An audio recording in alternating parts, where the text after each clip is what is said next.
கிறிஸ்துவில் பிரியமானவர்களே, ஆண்டவராய் இயேசு கிறிஸ்துவின் நாமத்திலே உங்கள் யாவரை வாழ்த்தி ஆசீர்வதிக்கிறேன்.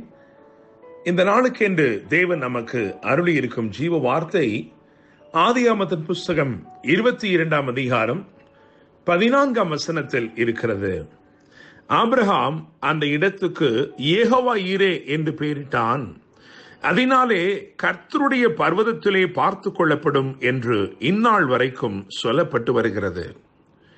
என்னை கேட்கிற தேவனுடைய பிள்ளைகளே, நான் நம்புகிறேன், விசுவாசிக்கிறேன், இந்த நாள் தேவன் உங்களை பதில் நிறைந்த அவருடைய பிரசனத்திற்கு நடத்துகிறார். God is bringing us or taking us to a place of reserved answers. நிச்சயமாய் நம்புகிறேன், விசுவாசிக்கிறேன். நெடுநாட்களாய் நீங்கள் கேட்டுக்கொண்டிருக்கிற காரியங்கள் அல்லது நீங்கள் காத்திருக்கிற விஷயங்கள் எதுவாயிருந்தாலும் இந்த தேவன் ஆச்சரியமாய் பதிலளிக்க போகிறார்.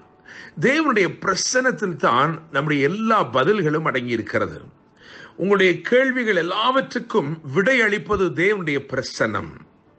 22ஆம் அதிகாரம் அதன் முதல் வசனத்தை பார்க்கும் பொழுது இந்த காரியங்கள் நடந்த பின்பு என்று வேதம் சொல்கிறது. இந்த காரியங்கள் நடந்த பின்பு 21ஆம் அதிகாரம் அதில் 22 முதல் 24 வரையுள்ள வசனங்களை பார்க்கும் பொழுது ஆச்சரியமாயிருக்கிறது. ஒரு தேசம் அவனோட உடன்படிக்கை செய்ய அது ஆயத்தப்படுகிறது, அது ஆர்வம் கொண்டிருக்கிறது. அந்த அளவு தேவன் அவனை ஆசீர்வதித்திருக்கிறார். இப்படியாக நீங்கள் வாசிக்கும் பொழுது வேதம் சொல்லுகிறது, அங்கே உன்னுடைய செயல்கள் எல்லாவற்றிலும் கர்த்தர் உன்னோட கூட இருக்கிறார். இன்னொரு விதத்தில் சொன்னால், நீ செய்கிற காரியங்கள் எல்லாவற்றிலும் தேவன் உன்னுடனே இருக்கிறார் என்று ஒரு ராஜா சொல்லுகிறான்.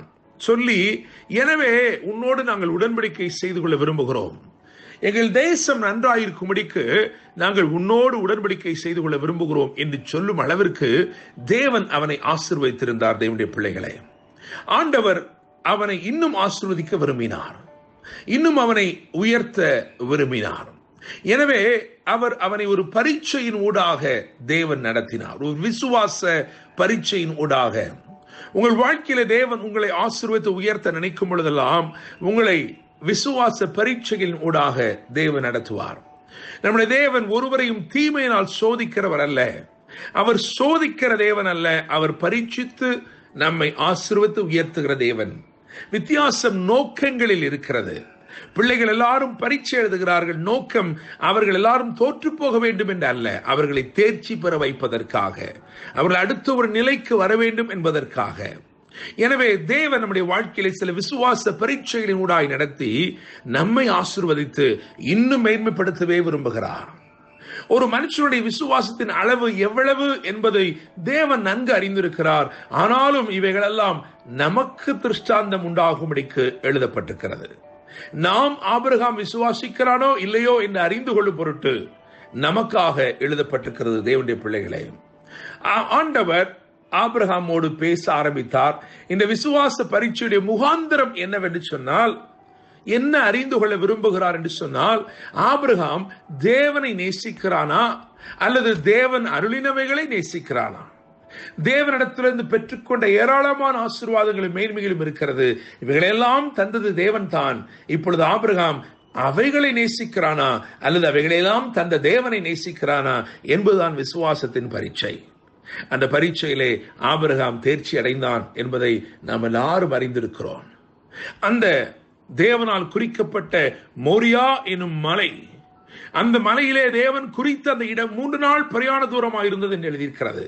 3 நாள் பிரயாணப்பட்டாலும் தேவன் விரும்புவதை செய்ய வேண்டும் என்ற ஒரு மன நிர்ணயத்தோடு, மன உறுதியோடு அவன் செயல்பட்டான்.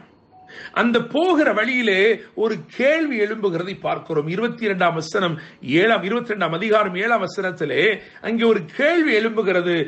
ஆட்டுக்குட்டி எங்கே என்ற ஒரு கேள்வி.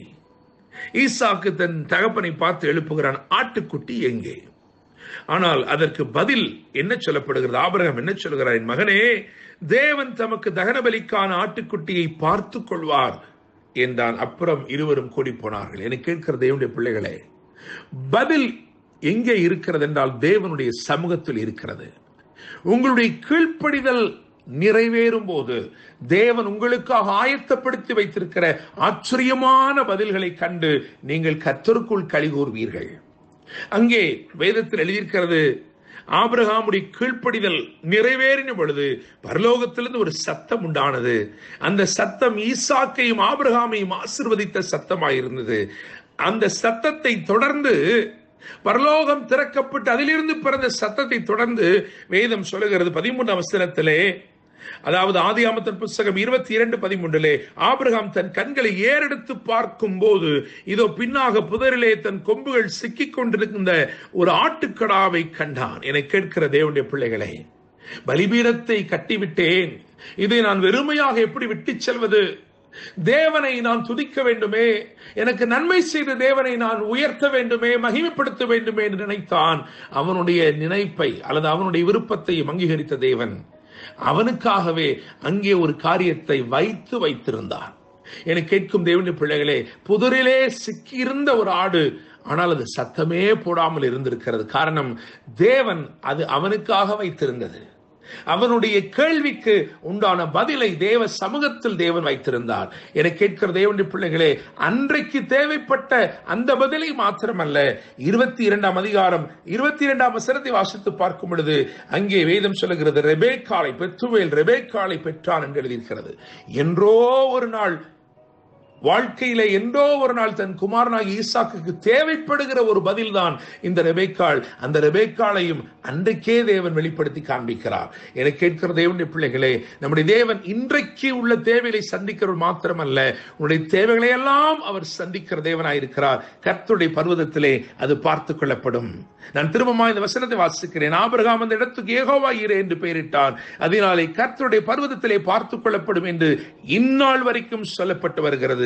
கர்த்தர் இந்த வார்த்தைகள் மூலமாய் உங்களுடைய தேவைகளை இந்நாளும் சந்தித்து எந்நாளும் சந்தித்து உங்களை ஆசீர்வதிப்பாராக. என்றும் அன்புடன் pastor Daniel Moses. God bless you.